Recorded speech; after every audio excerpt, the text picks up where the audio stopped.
Hi everybody. Today I was gonna do the part 2 of the walk in the park, but it's snowing like crazy. I'll show you a little later. So I went with the dogs, but it was too wet to use my phone out there, and so I decided to make a video of what I've received. I had ordered some gopher traps because I have some problem with a lot of gophers, and last year a few of my traps were trampled and stolen by some wildlife after the gophers were trapped in there. So the foxes or coyotes or whatever, they came and they took the gopher and the trap in tow. So now I'm down to 2 functional traps. So I ordered some more traps from Lee's Trap Work from Saskatchewan, and this week I have received this nice package. It's quite heavy, metal things. So I decided to unwrap it with you guys to see what we got in there. So she said that the instructions were going to be taped to the top, so I assume that's what's up there. These traps have been the best traps I've used, and these guys had like a super great customer service. You phone there, super friendly, totally recommend them. If you need some nice gopher traps, hopefully they said they would ship the painted ones if they had some in stock, so I'm lucky. But otherwise I've got to paint them myself, and I don't know, I'm not really good with some spray paint. Usually I have some on me, more than there's on the item I'm painting. That goes even for the stuff I'm painting, anything. I did some chairs in my kitchen last summer, and let me tell you, I was full of it. So that's a little bit of packaging, and here they are, these beautiful little traps. This is actually what I like the best. I've tried a couple of other ones, little black boxes and whatnot, and these are the ones that work. And they are safe for the horses or animals that are out there because the way they work. So I've got 5 of them, and I'll show you how these works. And the fact that they're painted is gonna create a little bit of an ease of finding them, because like when they come, they're made out of steel, and they tend to rust with time. So that's why they recommend painting them. Let's see if I can find the instructions. No instructions. I guess she asked me if I knew how to use them, so maybe she assumed that I did not need them. So anyhow, so here comes these straps. So the way they work is you plant them into the ground, and then with this mechanism here, you just pull it up and it arcs the system. And why it's safe, it's only this part here is showing out of the ground, and this part goes into the hole. So the way to activate them is I'm gonna use my knife here to activate it. Is when the gophers goes through the hole here, the guillotine mechanism goes down and it kind of kills it on the spot on its neck. So the way it works, it's like this. It makes me jump anytime every time I do this, and yeah, so it's efficient, and most of the time you just have to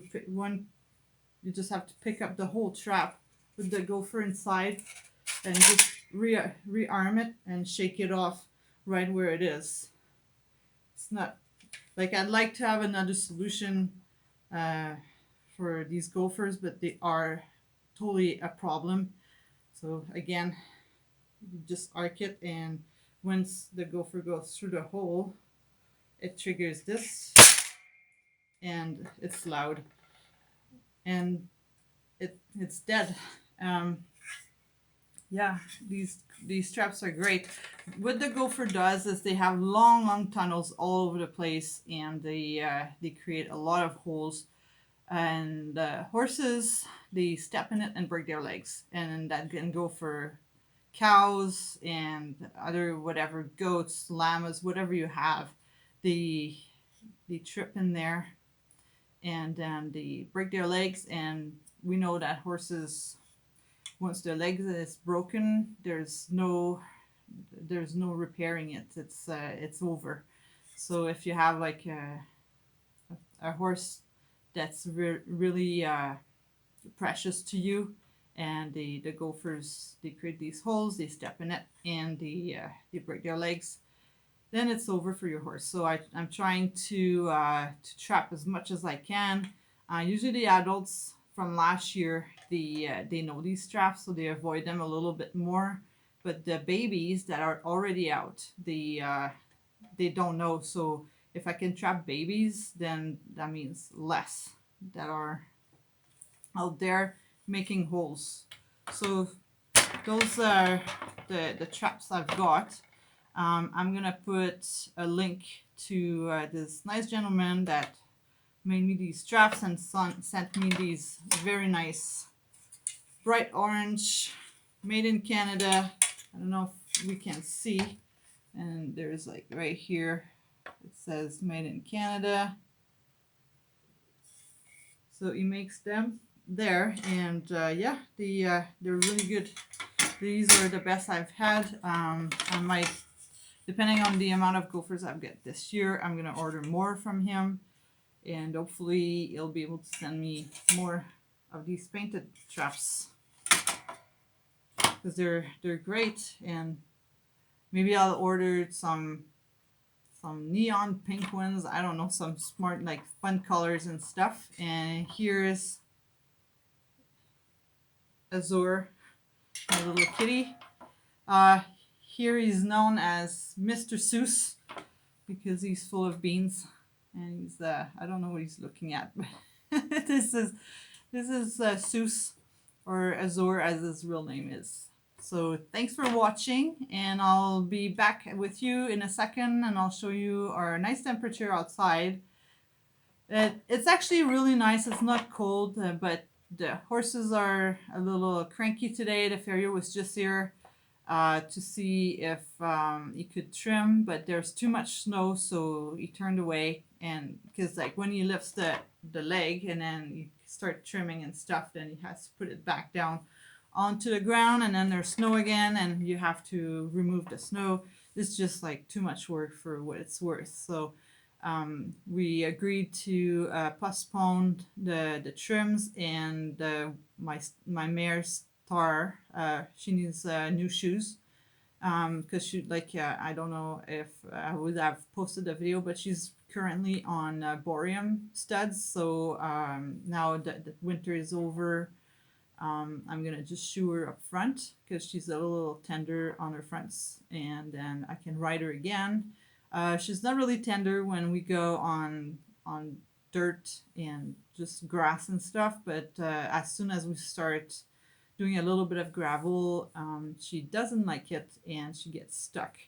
And one time after a trim, we walked on the gravel. She was showing a little bit of tenderness, and then at the end of I don't know, it was probably a kilometer, she decided we are not going anywhere. I'm too sore. So it took almost 45 minutes to do that 1 kilometer stretch to convince her to go back home. And then I decided, you know what, it's not worth it to try to be on barefoot. And I put just some plain, some plain shoes up front. And now she is good. It's good to go with her front shoes. And in the winter, the boreum, it's just good for their feet. So they have a little extra grip, and they put around the shoe a little rubber pad. It's not the whole bottom of the foot. It kind of goes around when the shoe is like here, and then it goes around on the inside, and it kind of helps with the accumulation of snow and dirt, whatever, sand. So it kind of, by being like flexible, it's like a tube with a plate under the shoe. And then when the snow gets in there, it kind of push against this and it breaks itself. So it doesn't create like these big cones under their feet when they walk, and they look like walking onto like on high heels, which is not good for the joint on their legs. So that's it for now, and I'll be back in a second showing you what it looks like outside, because it's quite pretty. It's not cold. It's just getting snow on April. What is it? April 18th. It's a little bit disappointing, but this is what winter is like, and we're not too disappointed because it's moisture for our grass to grow even stronger. It started. It looks awesome. Things are getting green. I'm excited, and we're gonna be out there this summer. I'm pretty sure doing all sorts of stuff with the dogs, the horses, the cows, everything. So that's exciting, and I'll be back in a second. Thanks. So here we are in a winter wonderland. The horses have got their hay delivered yesterday, and that was like the best timing ever, because now they have all that food to keep their belly full and stay warm. They're a little bit pissed off because they were caught earlier in the round pen, because the farrier was here, but they're settled down a little. Here, Sandy! They're all wet, but the way their fur works is here they can lift their coat up or down, and then the water will just kind of orient itself and leak down. So you can see on their belly the fur is a little bit more raised, and then here up top the fur is more down to keep the warmth in. So nature created them really nice. Here's the Nathan. That guy is just like, I'm too shy for cameras. I'm not sure about this thing you're holding.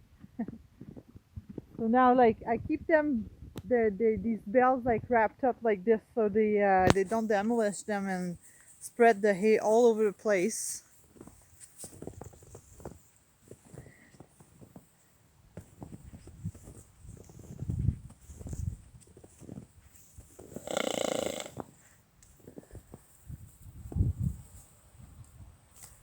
So here it is, and we'll go see what the chickens are doing. Sorry about the wind. I don't know how it's gonna sound. I need to figure things out with this. This is a new camera phone I'm using. So I don't have a case to stuff some stuff in like I did with my other one, but I think you guys can bear a little bit of noise for now. Here are the chickens. What are they doing today? We'll see if anybody went outside. Oh, they went on the ramp a little, but not outside per se. So let's see what's going on in the coop.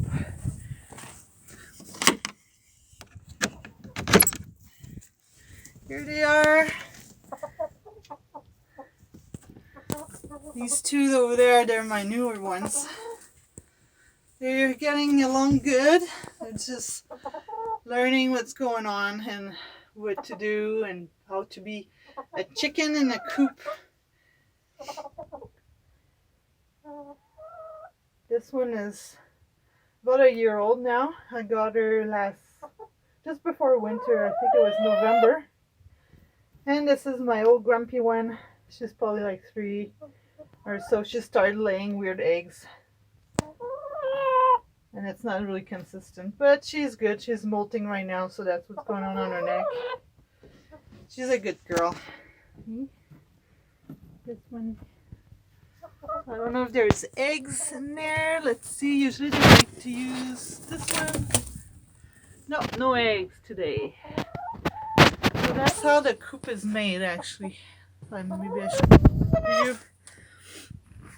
So they have their food raised in here because they keep putting sawdust in there, and they have this perch for the nighttime. Now they just flew in and flipped this thing over. Anyways, I can fix it later. And their heated water bucket. And they just have to go and peck on this thing, and it's putting water out. So it's pretty easy, and it keeps the things pretty dry and clean in here. You old chicken.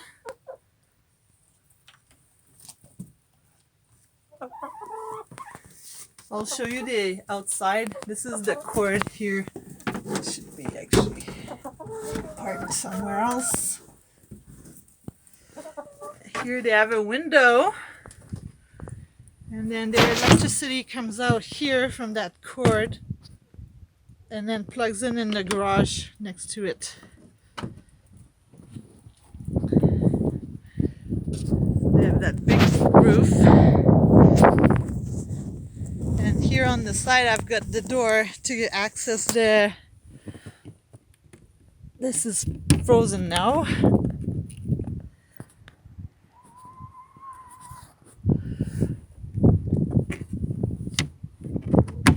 There you go. I access the nests like this in here, and you can see them.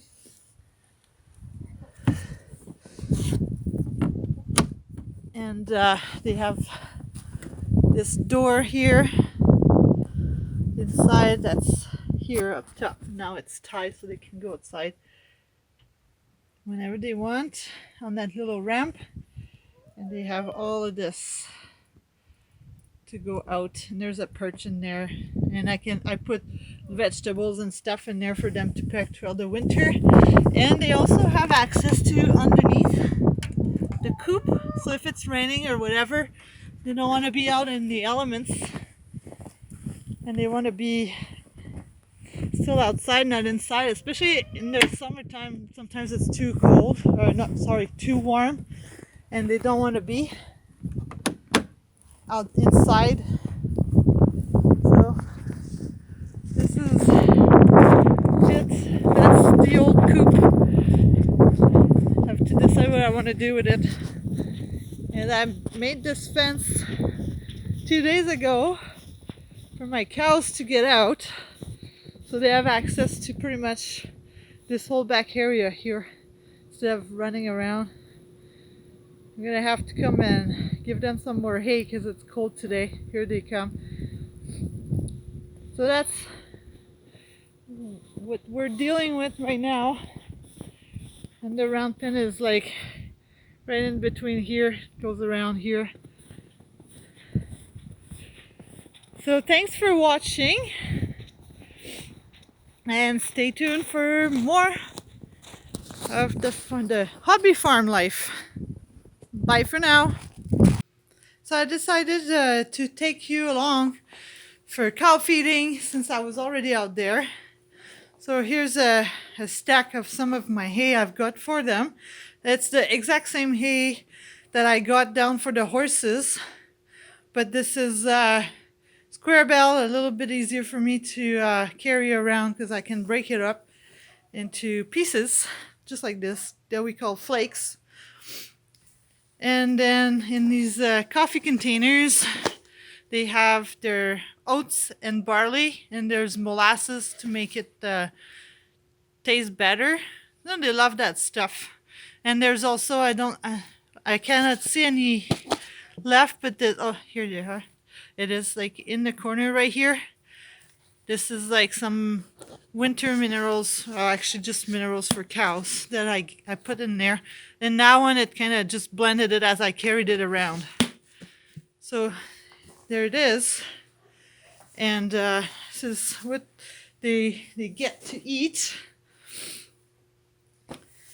They're going to get more than this, but just for showing what I do. So here we go, outside again.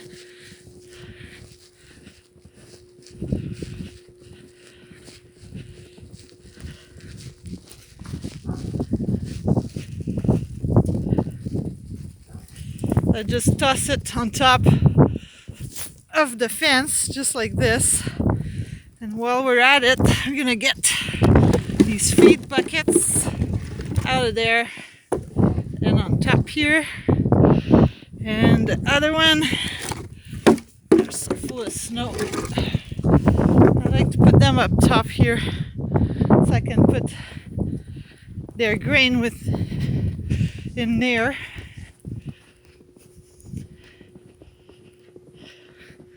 So I go back inside there, get my buckets.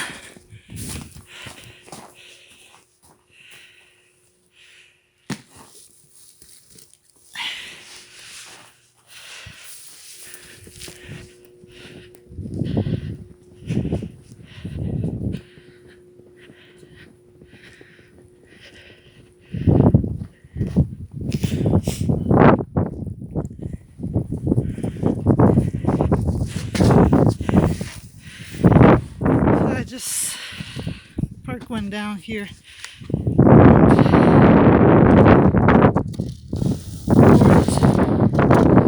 In the feed bucket. They love that stuff so much.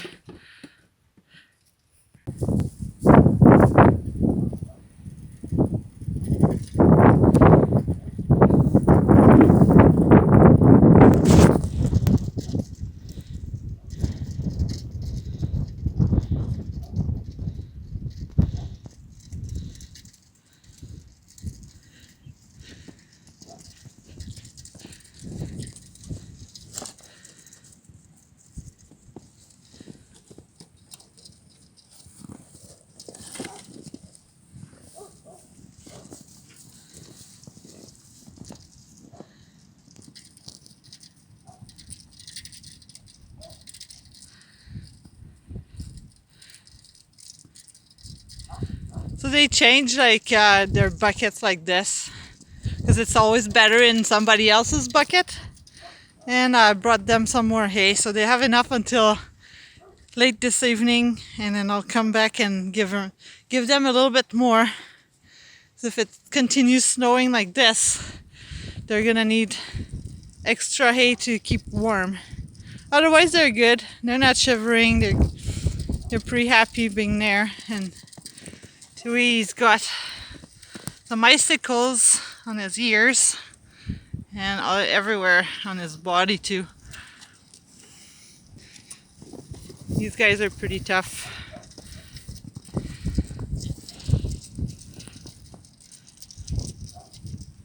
Thanks for watching, and I'll catch you up later.